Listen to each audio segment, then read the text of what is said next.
Soberano Jesus, nos momentos difíceis da vida, nos ajuda a dirigir a Ti orações sinceras e verdadeiras, de um coração que teme ao Teu nome. Amém e amém. Amigos, estamos de volta ao capítulo 7 de Jó. Vamos continuando estudando os livros poéticos. Estamos nesse livro tão fabuloso, que fala sobre o sofrimento, algo tão presente na vida humana, não é verdade? Então vamos considerar o capítulo 7 agora.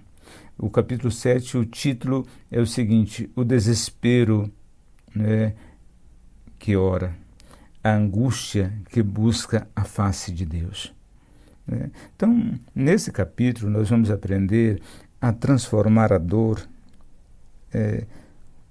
confusão, em oração sincera. Nós vamos aprender também e entender que Deus não rejeita perguntas duras de um coração quebrantado. Você vai ver que Jó, mesmo exausto, ele não rompe com Deus. Ele não blasfema de Deus, mas fala tudo para ele, abre o seu coração. E você, nesse capítulo, você será encorajado a não esconder a não esconder a amargura do seu coração, mas despejá-la aos pés do soberano. Assim você vai fazer. Que Deus abençoe a sua vida e a minha. O tema, o que trata esse capítulo, o que nós vamos ver nesse capítulo. Depois de responder Elifaz, Jó interrompe o diálogo com os amigos.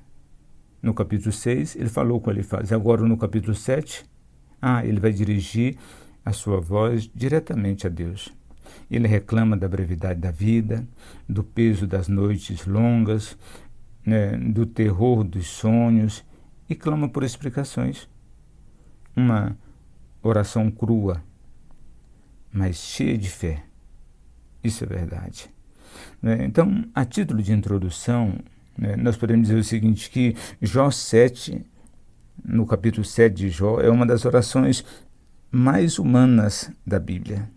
Ele se sente um escravo exausto, uma sombra que passa, um homem esmagado por pesadelos.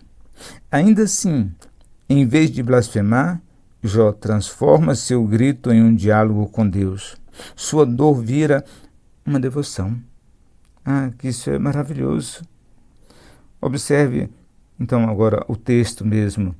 Em primeiro lugar, eu quero mostrar para você os versículos de 1 a 6.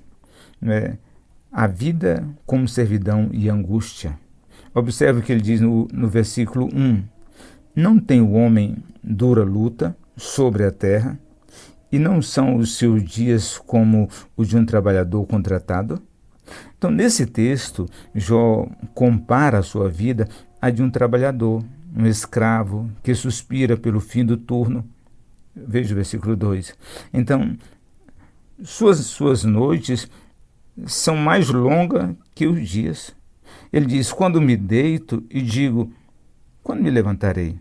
A noite é comprida, e farto-me de inquietações até amanhecer. Versículo 4.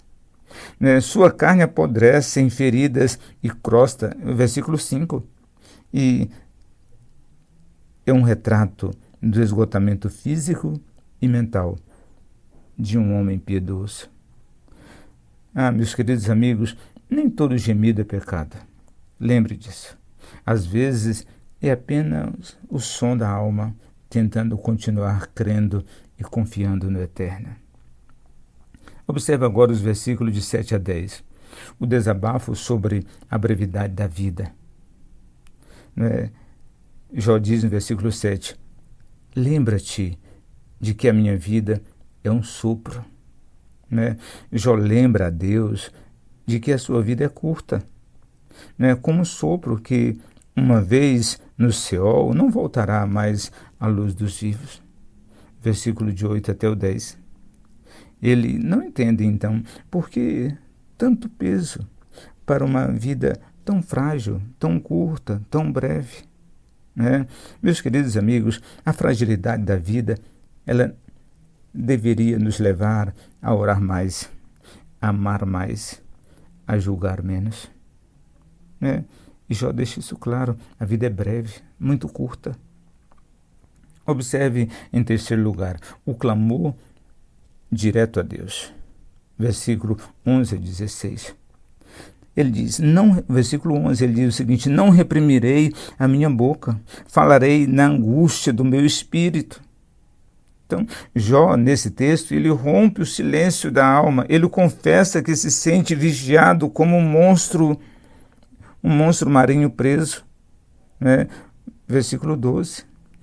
Até nos sonhos a sua mente é atormentada. Versículo 14. Ele clama a Deus e diz: prefiro ser estrangulado, prefiro a morte do que estes ossos. Versículo 15. Meu querido amigo, observe isso. Deus prefere a oração honesta do que um coração rasgado. Deus prefere a oração honesta de um coração rasgado que palavras bonitas de uma alma fingida. Isso de nada adianta. Perguntas, os versículos 17 até o 21, nós vemos aqui perguntas ousadas ao soberano. Veja que ele pergunta: quem é o homem para que tanto estimes e ponha sobre ele o teu coração? Versículo 17. Jó pergunta: por que Deus se importa tanto em testá-lo? Por que tomam o alívio? Por que o toma como alvo? Por que o faz dele um alvo da sua atenção? Ele suplica perdão, versículo 20 até o 21, e termina sem resposta, mas termina falando com Deus, não com os amigos. Então, nós devemos aprender aqui que orar perguntas é melhor do que guardar ressentimentos. Fale tudo a Ele. Ele não ofende com a verdade da sua dor. Não. João Calvino, falando sobre esse texto, sobre esse capítulo, ele diz o seguinte, que as palavras duras de Jó não são blasfêmia, mas o gemido de uma fé que se recusa a morrer. Matthew Henry, ele diz o seguinte: ele se queixa, mas não queixa de Deus. Isso é fé no meio da confusão. Thomas Watson diz que quando não podemos cantar, podemos gemer. E Deus escuta ambos. R.C. Sproul diz que a oração é um segredo sincero. A oração de um sofredor sincero é um segredo precioso do qual devemos praticar. É algo precioso, mesmo que cheio de perguntas. Então lembre sempre disso. Uma oração de um sofredor que é verdadeiro, que abre o seu coração diante de Deus, isso agrada ao Senhor. Mesmo que essa oração seja cheia de perguntas.